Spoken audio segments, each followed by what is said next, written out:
네,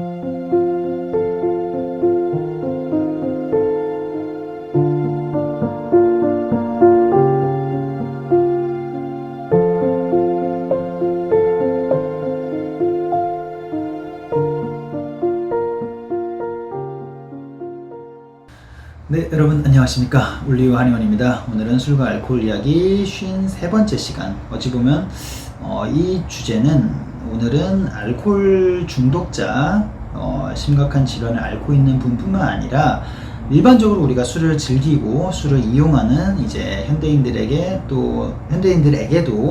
관심이 충분히 가는 주제일 수 있는데요. 우리는 왜 이렇게 주량이 늘어날까? 특히 술을 마실수록 주량이 늘어나는 이유에 대해서 알아보면서 주량은 과연 어떤 것들로 인해서 결정되는지 우리가 한번 판단해 보도록 하겠습니다. 자, 주량은 우리가 보통 술을 마시면 처음에는 못 마시는 분들도 술을 계속 마시다 보면 술이 늡니다.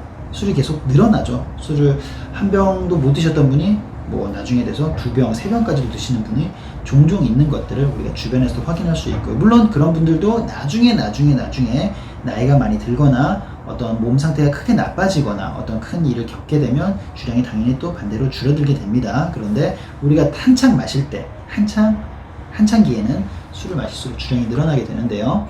자, 근데 이 주량에 대한 이 여러 가지 이론들이 굉장히 많습니다.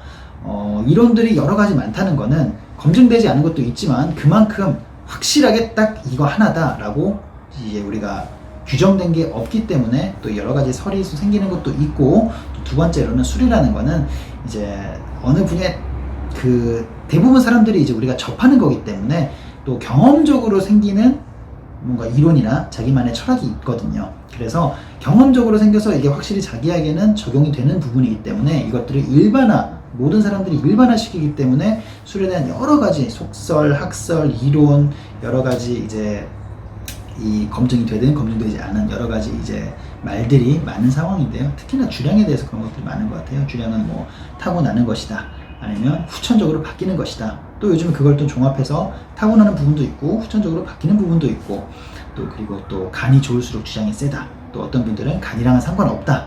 또 그리고 술을 마실수록 는다. 뭐 여러 가지 말들이 많습니다. 자, 그래서 그런 부분을 우리가 한번 이제 파악을 해볼 텐데요. 제가 크게 이제 정리를 3가지 정도로 해봤습니다. 주량에 대해서. 첫째는 알코올 분해 능력, 두 번째는 알코올 흡수 용적, 그리고 세 번째는 체내 거부 반응. 이 3가지로 한번 이제 이 주량에 대해서 이야기를 해볼 텐데요. 알코올 분해 능력 첫 번째입니다. 첫 번째 알코올 분해 능력은 당연히 간에서의 알코올 탈수소 효소라고, 알코올을, 에탄올을 아세트알데히드로 만드는 그때 작용하는 효소, 또 아세트알데히드를 아세트산과 나중에 물과 이산화탄소로 만드는 그 효소, 뭐 종합적으로 해서 어쨌든 알코올 분해 효소의 유무와 그 효소들의 기능에 따라서 이 알코올 분해 능력이 달라질 수 있습니다. 일단 이것들은 간에서 이제 우리가 이런 효소들은 선천적인 작용이 큽니다. 그래서 선천적으로 술을 처음 마셔도 잘 마시는 분들이 있고, 술을 처음부터 잘 못 마시는 분들이 이 효소로 인해서 나뉘게 됩니다. 참고로 이 효소는 간의 전체적인 건강과 기능과는 크게 상관이 없고, 간의 여러 가지 역할과 기능과 효소와 물질들이 있는데 그 중에 알코올을 분해하는 효소의 유무와 능력치, 농도에 따라서 이런 주량이 달라진다는 것을 우리가 이해할 수 있습니다. 그래서 이 효소나 이런 부분은 후천적으로라도 우리가 어떤 안주를 먹느냐, 또 숙취 해소 음료나 이런 숙취 해소제를 어떤 것들을 적시적소에 잘 챙기느냐에 따라서 어느 정도 편차는 있을 수 있습니다. 그래서 그런 것들을 조금 더 향상시킬 수 있다는 여지가 있다는 것을 우리가 기억할 수 있고, 그 대신에 당연히 선천적인 그 간에서의 효소의 농도가 더 결정적인 작용을 하겠지요. 자, 그렇게 해서 첫 번째 알코올 분해 능력에 대해서 우리가 주량과 관련된 것을 확인해 봤고요. 두 번째는 알코올 흡수 용적입니다. 우리 표현을 이렇게 했는데 어떤 개념이냐면, 우리가 이제 혈중 알코올 농도가 높아지는 데 있어서는 당연히 덩치가 이렇게 큰 사람과 이만한 사람이 똑같은 술 한 잔, 한 병을 먹었을 때 체내에서 농도가 높아지는 속도는 당연히 엄청난 차이가 있겠죠.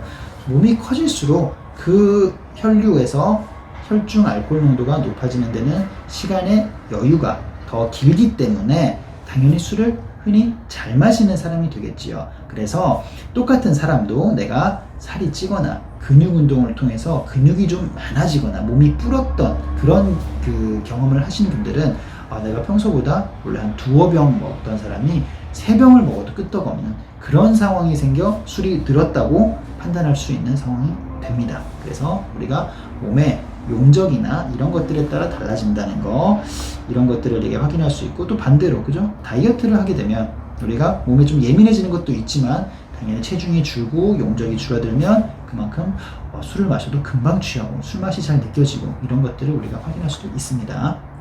자, 셋째는 이제 체내 거부 반응인데, 이제 우리가 알코올을 마시게 되면 이것들을 간에서 분해하고 그런 이제 몸에서의 그 숙취 현상이나 여러 가지 이제 이 얼굴이 빨개진다거나 가슴이 두근거린다거나 두통이나 신체통이 생기고 만성 피로가 생기고 이런 것들 때문에 술에 대한 거부 반응이 있습니다. 그래서 그 정도만큼 우리가 술의 음주량을 체내에서 알아서 자발적으로 조절을 하는데, 술을 계속 마시게 되면 이 거부 반응이 굉장히 줄어듭니다.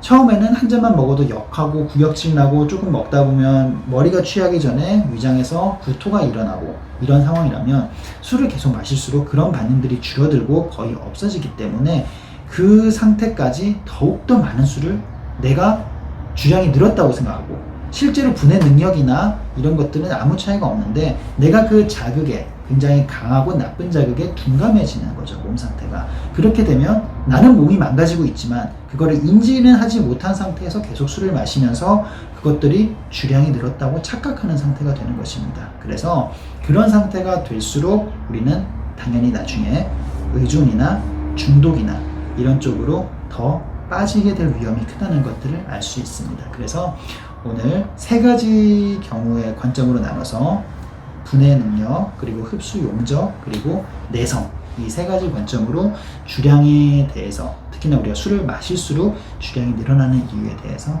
알아보았습니다. 네, 감사합니다.